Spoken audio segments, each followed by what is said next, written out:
안녕하세요. 모든 순간이 주의 은혜임을 고백하며 살길 원하는 김경포 백진아입니다. 사랑하는 가족들과 풍성한 한가위 보내고 계신가요? 저희는 4살 김우진부터 우리 집 최고봉 김봉혜 권사님까지 4대가 함께 같은 곳에서 귀한 말씀을 들으며 산다는 것에 감사에 감사가 더해진 명절입니다. 가족이 같은 곳을 향해 같은 목표를 두고 살아가는 은혜가 여러분에게도 가득하길 기도하겠습니다. 오늘 말씀의 제목은 토기장의 사랑입니다. 하나님의 말씀을 봉독함으로 하나님의 말씀을 선포하겠습니다. 예레미야 18장 4절부터 6절까지 말씀입니다. 진흙으로 만든 그릇이 토기장이의 손에서 터지매 그가 그것으로 자기 의견에 좋은 대로 다른 그릇을 만들더라. 그때 여호와의 말씀이 내게 임하니라. 이르시되 여호와의 말씀이니라. 이스라엘 족속아, 이 토기장이가 하는 것 같이 내가 능히 너희에게 행하지 못하겠느냐. 이스라엘 족속아, 진흙이 토기장이의 손에 있음 같이 너희가 내 손에 있느니라. 아멘. 오늘 에레미야는 토기장이가 그릇을 만드는 모습을 봅니다. 그런데 그 그릇이 무너져 버리고 말았습니다. 토기장이가 그 흙을 버릴 줄 알았더니 그 흙을 다시 주섬주섬 해가지고 다른 모양의 그릇으로 만드는 것을 봤습니다. 땅의 것을 본 겁니다. 그런데 그때 하늘의 음성이 들립니다. 예, 이스라엘은 흙이고 나는 토기장이다.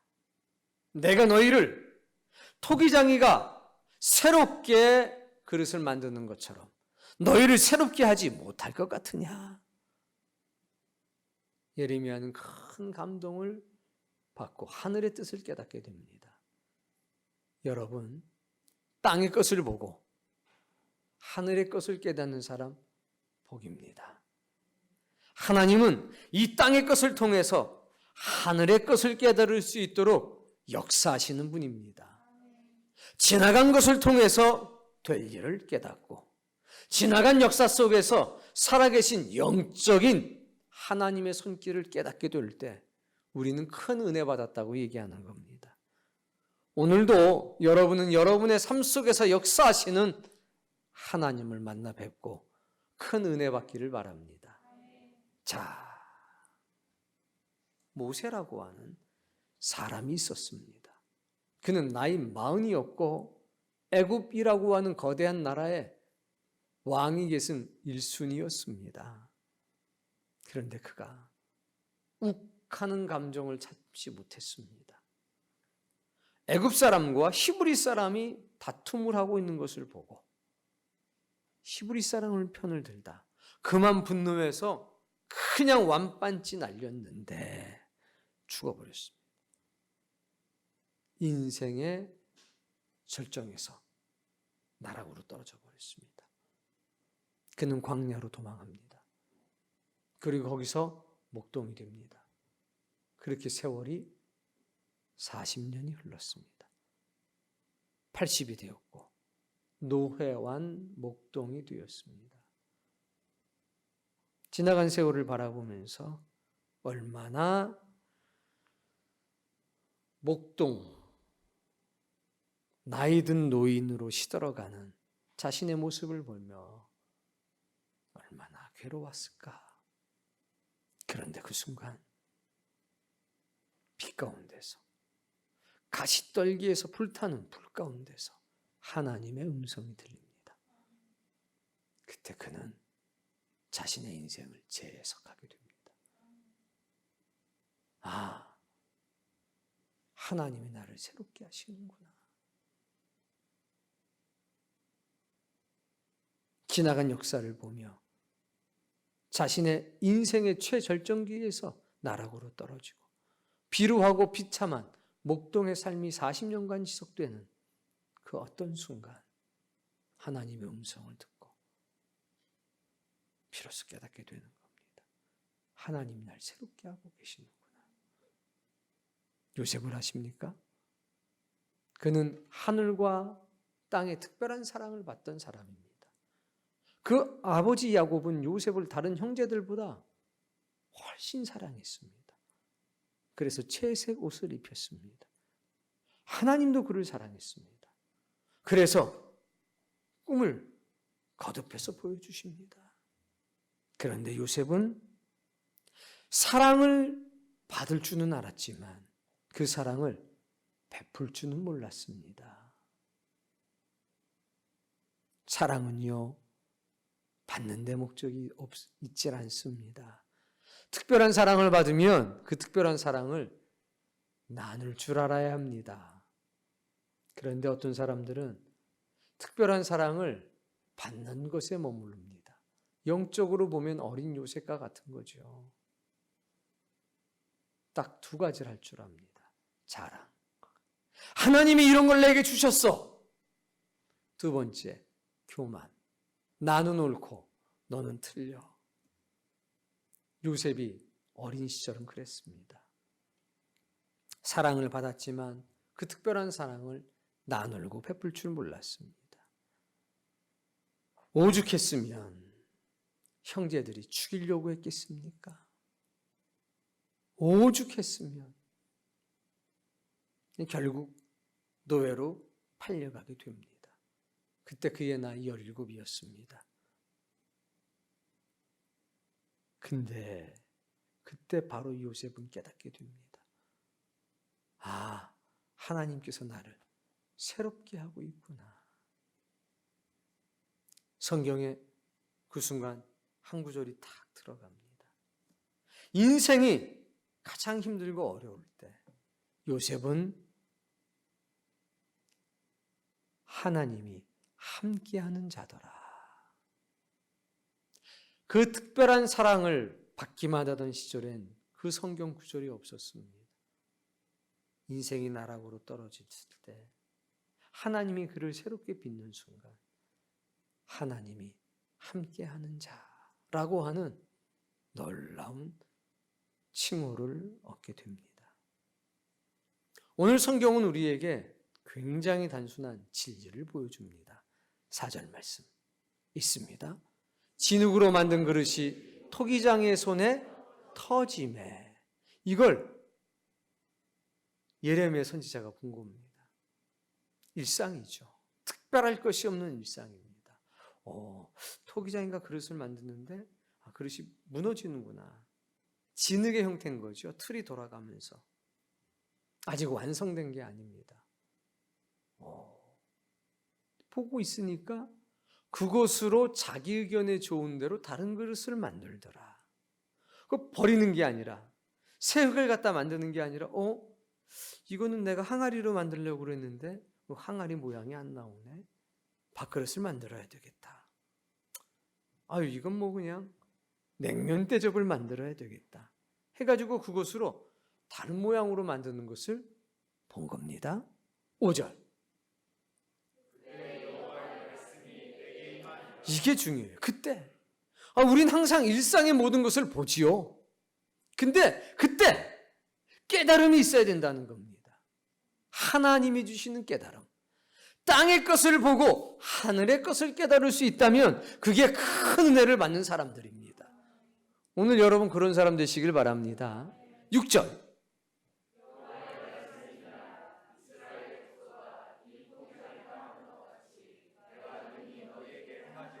이걸 한마디로 말하면 나는 토기장이고 너희는 흙이다 이거예요.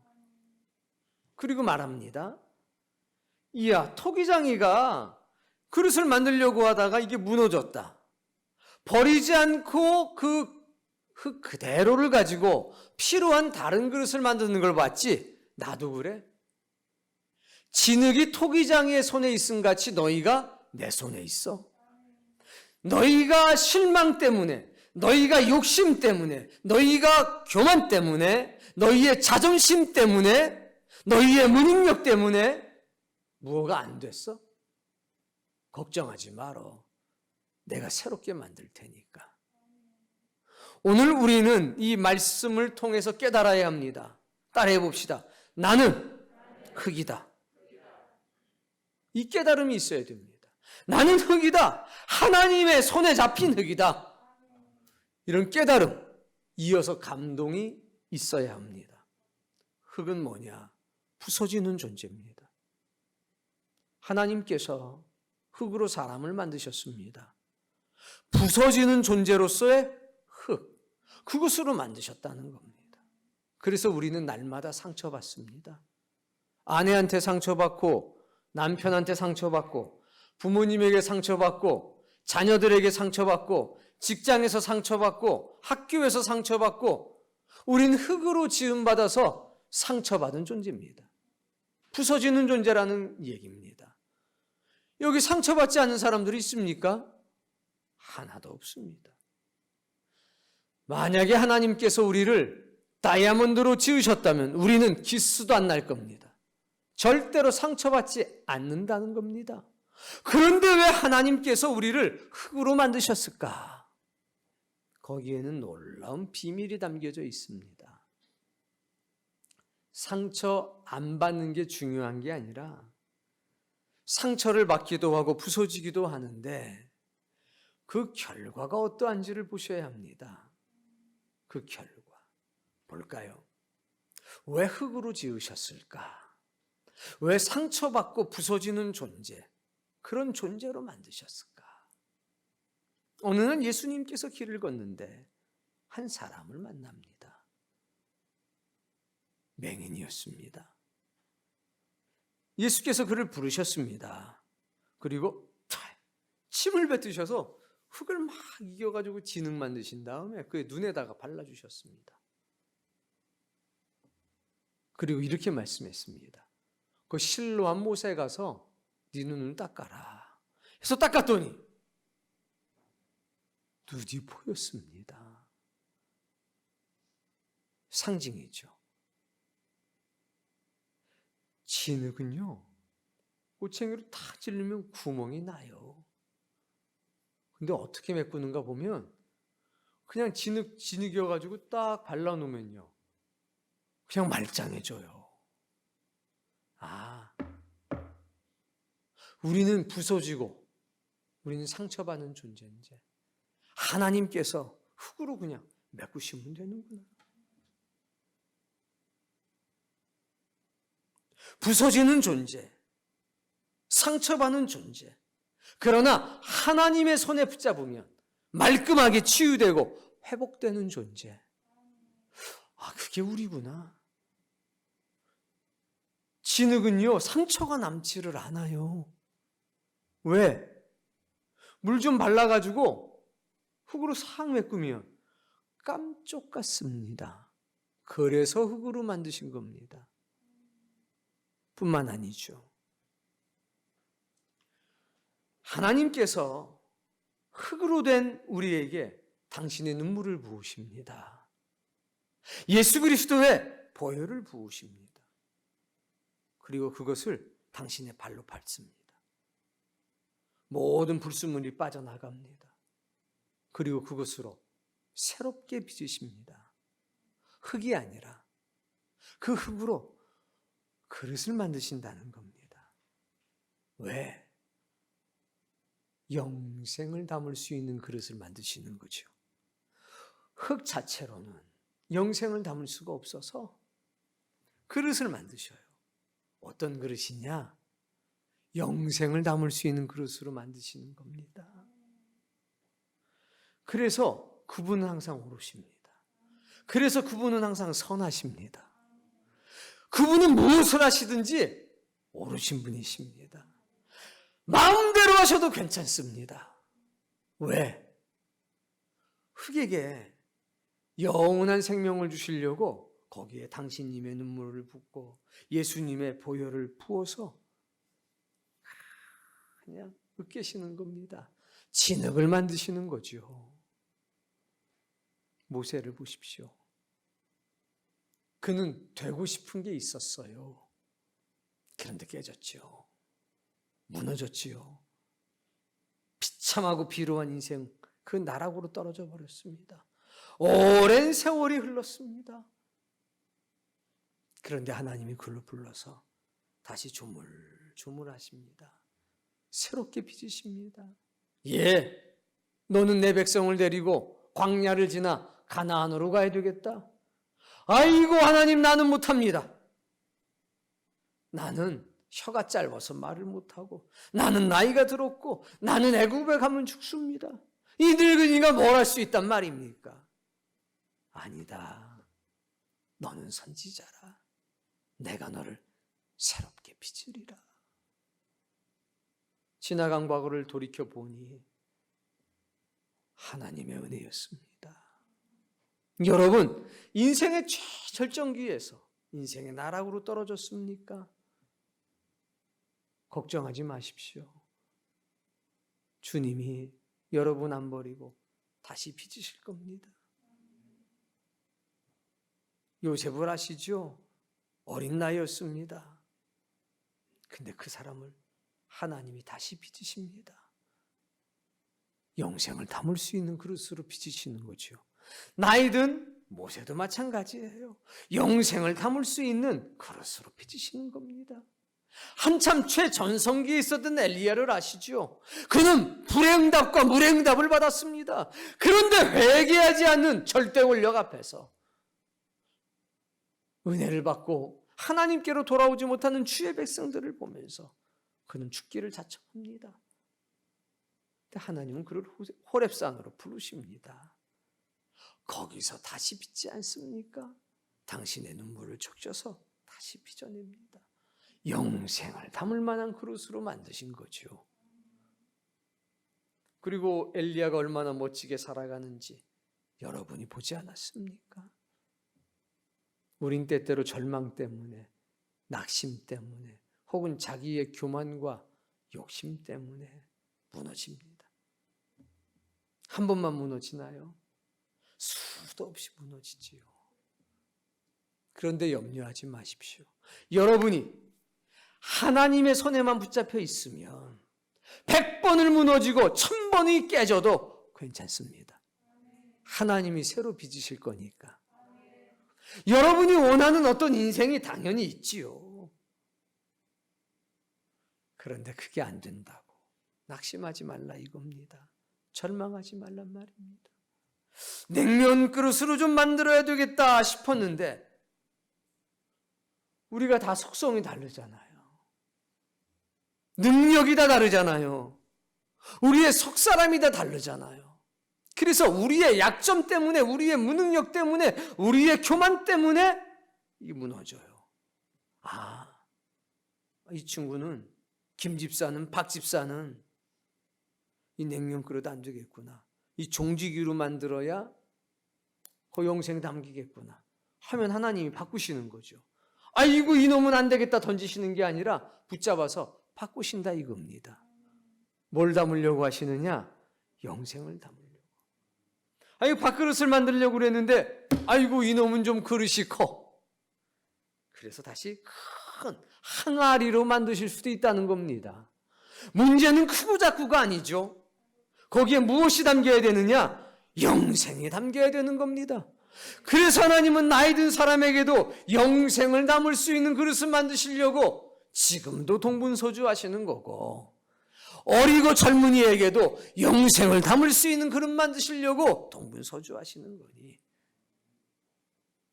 그 하나님을 사랑합시다. 어떤 사람은 야 너희는 흙이고 나는 토기장이야, 내 맘대로 할 거야, 오해하는 사람이 있습니다. 아이 뭐 하나님 마음대로 다 하시는 겁니까? 그런데 그 하나님이 왜 그렇게 마음대로 하시느냐? 우리는 모르니까. 어떻게 해야 영생을 담을 수 있는 그릇이 되는 줄을 모르니까. 그냥 당장에 무언가 내가 원하는 것을 얻고 싶어만 하니까 하나님께서 강제로 만드시는 겁니다. 거기다가 당신의 눈물을 담고 당신님의 아들의 피를 담아가지고 우리를 새롭게 하시는데 이걸 언젠가 깨닫게 될 때 우리는 감사하게 되는 것 아닐까. 근데 이것을 모르면 아예 하나님 마음대로 하시고 나는 아직 몰라서. 여러분, 우리는 흙입니다.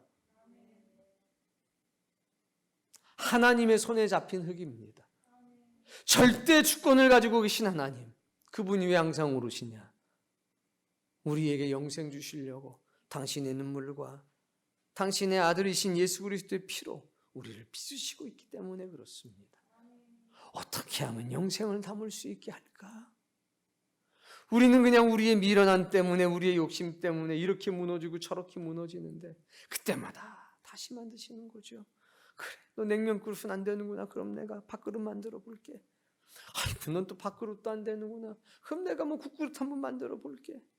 아이고, 넌 국그릇도 안 되는구나. 그럼 내가 그러면 간장 종기라도 만들어 볼게. 어떻게든 크든 작든 그게 문제가 아니라 거기다가 영생을 담게 해주시려고 하나님께서 여러분을 계속 빚으시고 있다는 사실, 이거 잊지 않고 기억하길 바랍니다. 그러면 뭐가 문제가 됐습니까? 그릇이 터지면 버리지 않고 당신님의 뜻대로 다시 다른 형태의 그릇을 만드시는 하나님, 결코 우리를 싫어 버리시지 않으시는 하나님, 그분이 우리의 아버지고 우리의 토기장이가 되셨으니 그분께 감사하고 그분을 사랑하는 그런 사람이 되길 바랍니다. 잘 되면 뭐해요? 하나님 손 떠나가지고 잘 되면 뭐합니까? 그리고 지옥 가는데, 그리고 불못에 가는데, 험으로 돌아가는데 그거 무슨 소용이 있습니까? 인생의 절정기에서 나락으로 떨어졌다. 하나님이 붙들고만 있다면 40년 뒤에라도 다시 부르신다.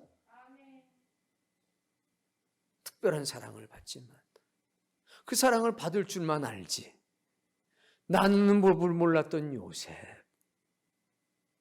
아니, 오죽했으면 형제들이 죽이자고 결탁을 했겠어요. 오죽했으면, 얼마나 부야가치웠으면. 그런데 하나님께서 17살짜리 아이를 다시 빚으시잖아요. 그리고 그 17살짜리 마음을 그냥 위로하시잖아요. 새롭게 하시잖아요. 그 배신감, 그 절망, 그게 흔적도 없도록 주께서 치유하시지 않습니까? 오늘 여러분 암 걸려도 괜찮아요. 우울증 걸려도 괜찮아요. 다리 몽댕이가 부러져도 괜찮아요.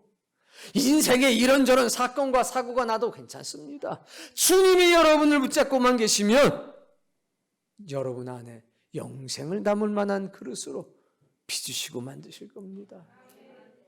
그분을 찬양하며 사세요. 명절 때 많은 가족들 만나겠지요. 그때요, 조용히 말하세요. 조용히. 아이고, 영생을 닮을 만한 그릇이 되기를 바래요 라고 딱 기도를 해주세요. 아이, 부러워하지 마세요. 뭐 형수는 좋겠어. 집값이 뭐 5억이 올랐다면서 아이고 좋겠어, 난 벼락거지 됐는데. 괜찮아요. 벼락거지 되면 어때요? 하나님께서 영생을 담은 그릇으로 만들어 줄 텐데. 여러분 그런 사람이에요. 아니, 모세가 복받은 사람 아닙니까? 요셉이 복받은 사람 아닙니까? 근데 40년간 목동으로 늙어가는 모습 보면서 누가 복이라고 그러겠어요. 근데 우리는 땅의 일을 통해서 하늘의 일을 봤잖아요. 그래서 모세가 복이라고 그런 것 아닙니까? 17살짜리가 감당하기엔 너무나 혹독한 시련이 찾아왔잖아요. 근데 우리가 요셉을 복되다고 하는 것은 그 안에 영생이 담긴 것을 보았기 때문 아닙니까? 지금 여러분의 삶도 똑같으니까 보시라고요. 똑같아요. 나이가 많으면 모세라고 생각하면 되고, 나이가 어리면 요셉이라고 생각하면 되고, 중간이면 엘리야라고 생각하시면 돼요. 중요한 것은요, 여기에 영생이 담길 만한 그릇인가? 이게 중요하지 나머지는 별로 안 중요해요. 명절 때 여러분이 축복해 주시고 복을 빌어주세요. 누구를 만나든지. 아유, 행복하게 잘 산다. 영생을 담을 수 없는 그릇이면 그 어디다가 써먹겠습니까? 거기에 진노를 담은 그런 진노의 대접이 되면 무슨 소용이 있겠습니까? 우리는 딱 관상을 보고 심상을 보니까 다 영생을 담을 만한 그릇이에요. 하나님이 귀한 그릇을 만들든 천한 그릇을 만들든 그거 상관이 없다는 거죠. 이 번역을 제대로 해줬어야 되는데 날마다 쓰는 그릇이든 잔치 때만 나오는 그릇이든 그 뭔 상관이 있냐? 거기다 영생을 담을 텐데. 여러분 그런 그릇입니다. 자랑할 건 딱 하나. 나는 영생을 담을 그릇이야. 우리 아버지가 그렇게 만들어 주신다고 그랬어. 그러면 됐지 뭐가 더 필요해요? 벼락거지? 괜찮아요. 영생을 담을 벼락거지면 괜찮아요.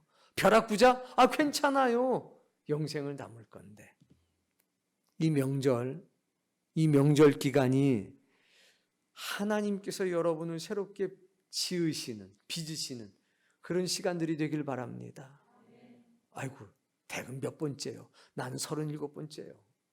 몇 번째? 난 2번째요. 아직 멀었구만. 몇 번째면 무슨 상관이 있어요? 하나님이 빚으시는데. 하나님이 빚으시는데. 그러니 추석날 어깨 좀 펴보세요. 허리 딱 펴시고, 딱 말할 수 있는 사람이 말로 하고 말할 수 없으면 속으로 영생을 담는 그릇 되길 바랍니다. 시어머니 할렐루야.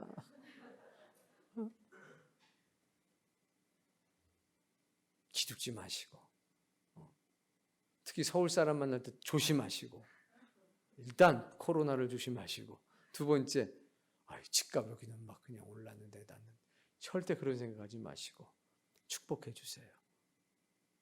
영생을 담는 그릇으로 토기장이 되신 하나님이 날 빚어주신다는 거 얼마나 고맙고 감사한 일입니까?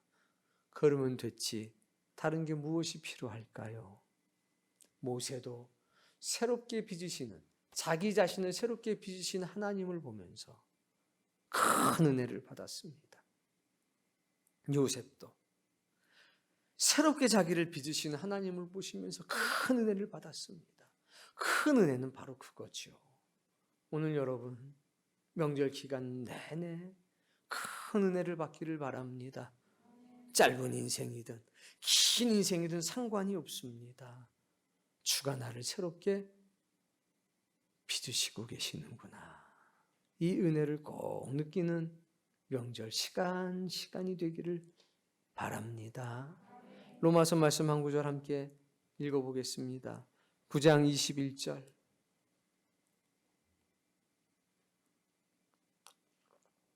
로마서 9장 21절 읽습니다. 토기장이가 진흙 한 덩이로 하나는 귀 있을 그릇을 하나는 천 있을 그릇을 만들 권한이 없느냐. 아멘. 이 말이 옳은 건 천한 그릇이든 귀한 그릇이든 결국에는 그 안에 영생을 담으려고 만드시기 때문에 하나님은 옳습니다. 하나님은 선하십니다. 이걸 잊지 마세요.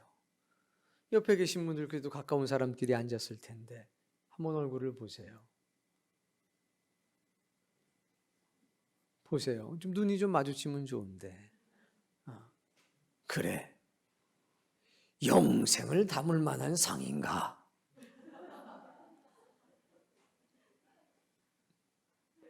이게 중요하지 뭐가 중요해요? 왕이 되면 뭐해요? 영생을 담을 수가 없으면. 대기업 청수면 뭐하고 헌금을 50억을 하면 뭐합니까? 다 소용없어요. 하나가 중요해요. 이복에 내가 영생을 담을 만한 상인가? 이걸 물어보세요.